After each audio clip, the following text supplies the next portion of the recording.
გაეროს განვითარების პროგრამისა და გლობალური გარემოს დაცვითი ფონდის მცირე გრანტების პროგრამის ფარგლებში ახმეტის მუნიციპალიტეტის მერიის თანადაფინანსებით განხორციელდა პროექტი განახლებადი ენერგორესურსების გამოყენების ინიციატივა თუშეთის სოფელ ბოჭორნაში მზის ელექტროსადგურის მოწყობა.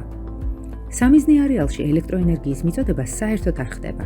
პროექტი განხორციელდა AIP კახეთის მიერ კონტრაქტორ Iron Plus-თან ერთად.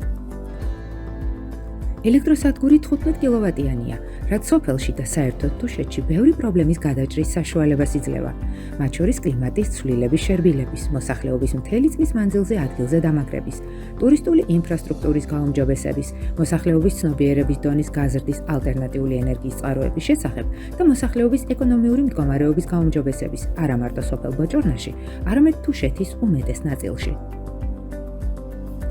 მზის ინოვაციური ელექტროსადგურის მეშვეობით ელექტროენერგიას ბოჭორნის 30 ოჯახი იღებს. ასევე ელექტროენერგია ხელმისაწვდომია სეზონზე 1500-მდე ტურისტისთვის.